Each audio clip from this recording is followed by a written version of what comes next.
मुझे तो बड़ा दुख होता है जिस राज्य जिस देश में रामायण सतकोटि अपारा कहा गया। रामायण अनंत है, कई लोगों ने लिख डाला। रामायण सतकोटि अपारा, वहां लोगों को भ्रमित करके रामायण जी को ही जला दिया जा रहा है। दुर्भाग्य तो तब है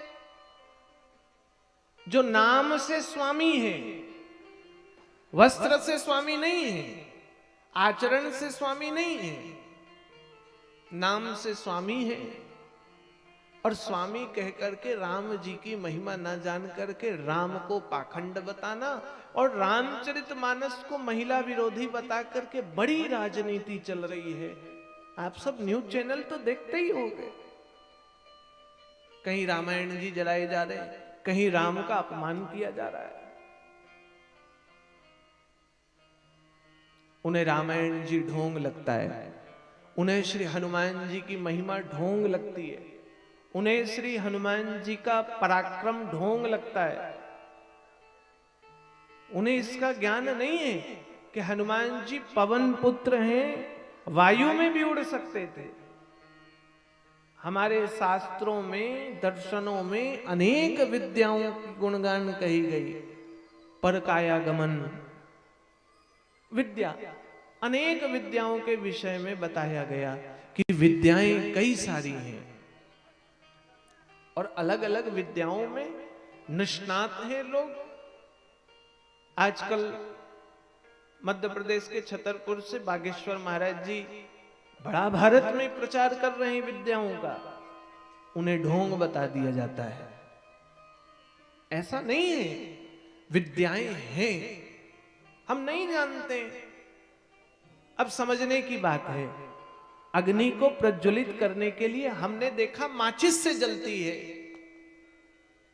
लेकिन कोई कह दे कि अग्नि तो भैया लकड़ी के घर्षण से भी जल सकती है, और ब्राह्मण आचार्य लकड़ी का घर्षण करके अग्नि का प्राकट्य करने का मतलब ये नहीं कि ये ढोंग है, ये तो प्रमाण है कि अग्नि के मंथन से अग्नि का प्राकट्य होता है। इसलिए आज आवश्यकता है समाज को राम जी की कथा सुनने का, आज आवश्यकता है समाज को राम जी के चरित्र के गुणगान को सुनने का। इसलिए कहा है भक्तमाल में, रामायण सतकोटि अपारा। रामायण अनेक हैं, गोस्वामी जी ने भी कहा इस बात को। और जानते हो, इन सतकोटि अपारा रामायण जी ने सबसे पहले लिखा तो वाल्मीकि ने, सबसे पहले वो वाल्मीकि जी ने लिख डाला रामायण।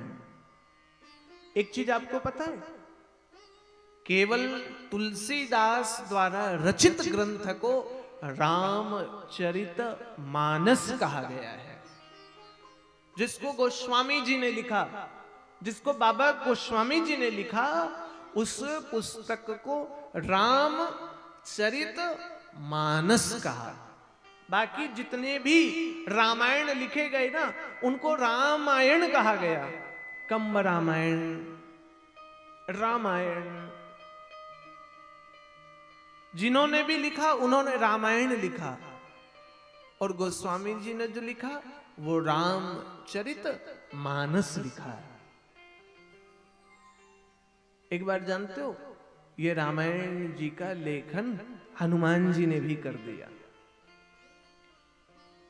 श्री हनुमान जी महाराज ने भी रामायण लिखा,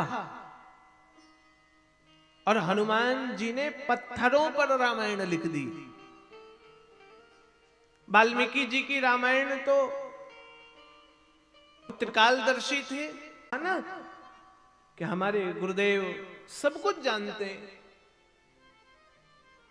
इसलिए रामायण जी की, राम जी का संपूर्ण चरित्र पूर्ण होने से पूर्व ही उन्होंने भगवान का संपूर्ण चरित्र लिख दिया।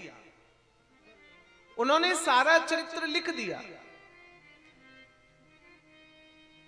हनुमान जी के मन में आया जब सब लिखते हैं तो हम भी लिख ले। श्री हनुमान जी महाराज भी लिखने लग गए। क्योंकि हनुमान जी ने राम जी के चरित्र को देखा था। हनुमान जी थे राम जी के साथ वनवास में, वापस आए अयोध्या, सेवक बन गए श्री हनुमान जी महाराज। इसलिए वाल्मीकि ने आंख बंद करके जाना और हनुमान जी प्रत्यक्ष देखे। अब एक बात बताओ, प्रत्यक्ष देखने वाले की रामायण ज्यादा मजबूत होगी या जानने वाले की? जिसने प्रत्यक्ष देख लिया चरित्र वो ज्यादा श्रेष्ठ लिखेगा ना। हाँ कि ना माताएं, आप लोग बताओ। थोड़ा सा सिर हिलाना तो लगेगा हाँ हमारी बतवा समझ में आ रही है। नहीं ऐसा पता लगेगा कि मुर्दे बैठ गए हैं हमारे सामने। जिसने प्रत्यक्ष देखा वो प्रमाण ज्यादा देगा। हनुमान जी के मन में आया कि मैं चलूं, चूंकि वाल्मीकि ने सबसे पहले लिखा, इसलिए वाल्मीकि जी के पास जाकर के रामचरितमानस का विमोचन करवा ले। कोई तो विमोचन करता है ना पुस्तक का कि भैया ये पुस्तक है इसका विमोचन कर दीजिए।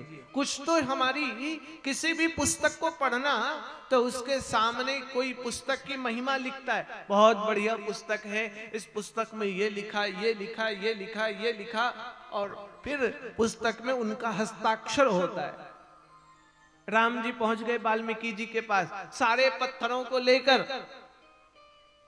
वाल्मीकि जी हमने सारा रामचरितमानस लिखा है, राम जी के चरित्र को लिखा है, आप इसको पढ़िए और पढ़ करके इसकी बड़ाई लिख दीजिए तो हमारा भी राम जी की कथा लोग पढ़ने लग जाएंगे। वाल्मीकि जी ने देखा और मन में विचार आया कि तो हमरों से बढ़िया लिख बैठे हैं, ये तो हमरों से बढ़िया है। और जब हमसे बढ़िया लिख दिए हैं तो हमारी किताब कौन पढ़ेगा?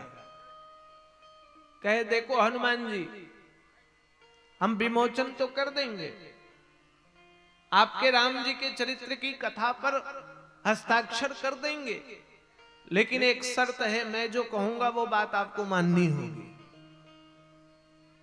हनुमान जी ने वचन दे दिया। वाल्मीकि जी ने कहा शर्त ये है कि विमोचन करने के बाद ये सारे पत्थर जाकर के समुद्र में फेंक देना।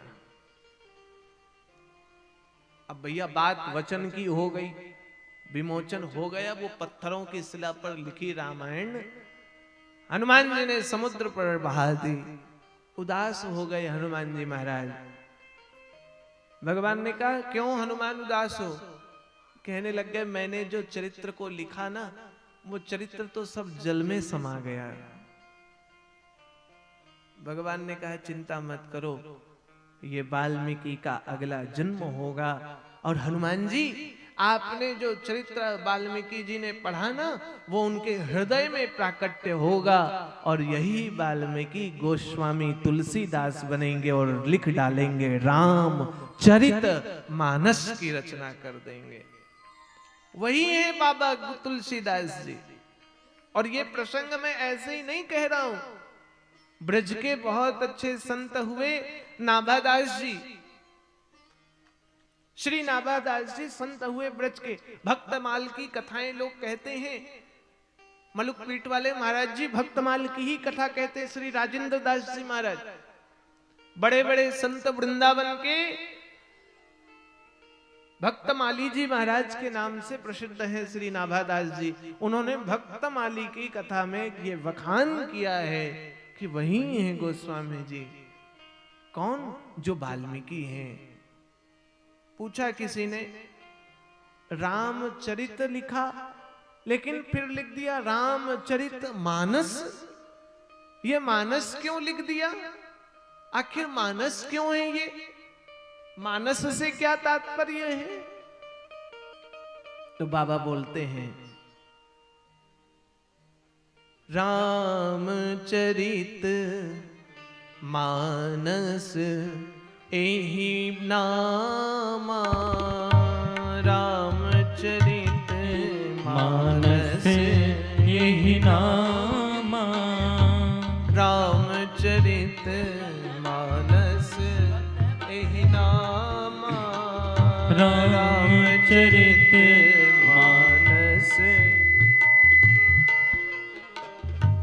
रामचरित मानस एहि नामा रामचरित मानस एहि नामा सुनत श्रवण पाई विश्रामा सुनत श्रवण पाए विश्रामा सुनत श्रवण पाई विश्रामा सुनत श्रवण पाए विश्रामा।